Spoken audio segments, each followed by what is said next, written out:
Welcome back to The Digital Dilemma, the show where we cut through the tech noise and help CEOs and leaders see how technology can either accelerate growth or quietly strangle it. I am your host, Nick Dreyfus, and today we're asking an important question. What happens when your business outgrows its network? You're scaling fast. You're adding cloud apps, integrating CRMs, ERPs, HR platforms. Maybe you're opening new locations or growing your remote workforce. But suddenly, the very infrastructure you built for success starts slowing you down. So instead of starting with solutions, let's ask the hard questions that every leader should be thinking about, and I'll walk you through some answers. So, question one. What's the biggest challenges leaders face in realizing their network wasn't built to handle the growth they're experiencing? And why do so many companies hit an invisible wall with their network once they reach a certain size? And how can leaders avoid that up front? Well, let's get into that answer. The reason is fairly simple. Most businesses build what they need for right now and not what they will need in 2, 3, or 5 years from now. They think about IT in terms of today's pain point instead of tomorrow's growth. So the network works fine at, 25 employees, but once you get to 100, 250, 500, 1,000, 10,000, things at each level will not function properly. You should be, depending on your growth, depending on your vertical, depending on your organization, you should be rebuilding or at least majorly evaluating your infrastructure at every 2 to 3 years. Applications don't communicate well. Internet speeds get choked, and support tickets skyrocket because of this. The way to avoid that invisible wall is by designing the scalability in mind from the very beginning. Ask yourself, what will my business look like 24 months from now? Will I add more locations, more cloud apps, more remote employees? If the answer is yes, your infrastructure has to be built with that runway in mind. Now, question two. Future proofing isn't just about buying more hardware or licenses. It's about designing with scalability in mind.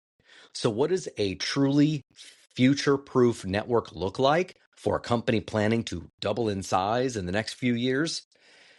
Well, let me give you that answer. A future-proof network is one that's flexible, modular, and secure. It's not about throwing money at the biggest servers or fastest switches. It's about building in adaptability. That means having cloud-ready systems that scale up or down without major disruption.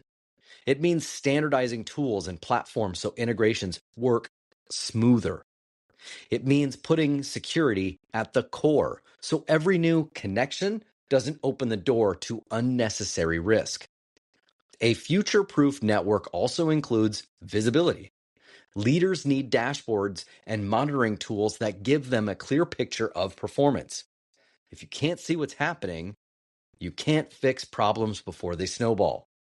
Question three. When new systems like CRMs or ERPs come into the picture, the integrations sound great on paper, but reality is usually messier. What are the most common mistakes leaders make that slow down adoption and frustrate teams? I'll give you the answer. The number one mistake is assuming that buying a new system automatically means it will integrate seamlessly with your existing ones. Vendors love to say, oh yes, we integrate with everything. But the reality is often very different. Another mistake is underestimating data migration. Moving years of customer data from one system to another isn't just plug and play. It is messy. And if it's not handled carefully, you end up with duplicates, errors, or even worse, lost records, and you won't notice that until it's too late. Finally, leaders sometimes fail to involve the people who actually use the systems day to day. When employees don't feel a part of that process, adoption slows, workarounds creep in, and suddenly the shiny new platform becomes another silo instead of a solution. Question four. Growth often feels like a race, but speed without guardrails can be dangerous. How do you balance the urgency of expansion with the discipline of building secure, reliable infrastructure? Let me give you that answer. This is where leadership mindset comes into play. The temptation is to always just get it done because speed equals revenue. But rushing infrastructure decisions creates vulnerabilities that hackers love to exploit. Balancing speed and security means slowing down at the right moments. Before adding a new system, ask, is it secure? Is it compliant to where our compliance needs are? Does it align with our bigger IT roadmap? If the answer is no, you're not actually saving time. You're just setting yourself up for downtime later.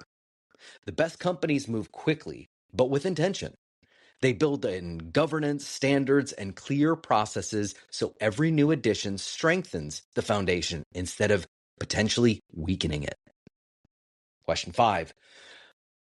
The leaders listening who already feel the strain. Maybe their team is complaining about slow systems or integrations that keep breaking. The problem is real today. If a CEO feels their network is cracking under the weight of growth, what's the very first step that they should take tomorrow morning? Well, let me give you that answer. The first step is stop guessing and start auditing. You need visibility into what's really happening. That means mapping out your network listening every integration and identifying all those weak points. From there, then prioritize what's the one area causing the most pain. Is it speed? Is it security? Is it user adoption? Start there instead of trying to fix everything at once. And don't be afraid to bring in outside expertise. An experienced set of eyes can often uncover issues you didn't even realize were even the bottleneck. The key is to treat this as urgent because cracks in the foundation only get worse with time. Question 6. And finally, not every problem shouts, some whisper until it's too late. What are some warning signs that companies' IT backbone isn't keeping up with the business strategy? It's a great question, and let me answer it. Warning signs often show up in small ways first. Employees start creating shadow systems, like running side spreadsheets because they don't trust the main platform. You might see reoccurring downtime or slow performance that no one can quite explain, or constant quick fixes from IT that never really solve the root issue. Another big red flag is raising frustrations across departments. If your people feel like technology is slowing them down instead of enabling them, that's your signal that the backbone isn't aligned with your growth strategy. And if you're ignoring those whispers, they eventually turn into full-blown outages. Key takeaways from today. From these questions, a few truths stand out. Most networks aren't designed to scale. They're designed to survive the moment. Integrations only succeed when they're intentional, not bolted on. Security and reliability aren't nice to haves. They're the price of admission for sustainable growth.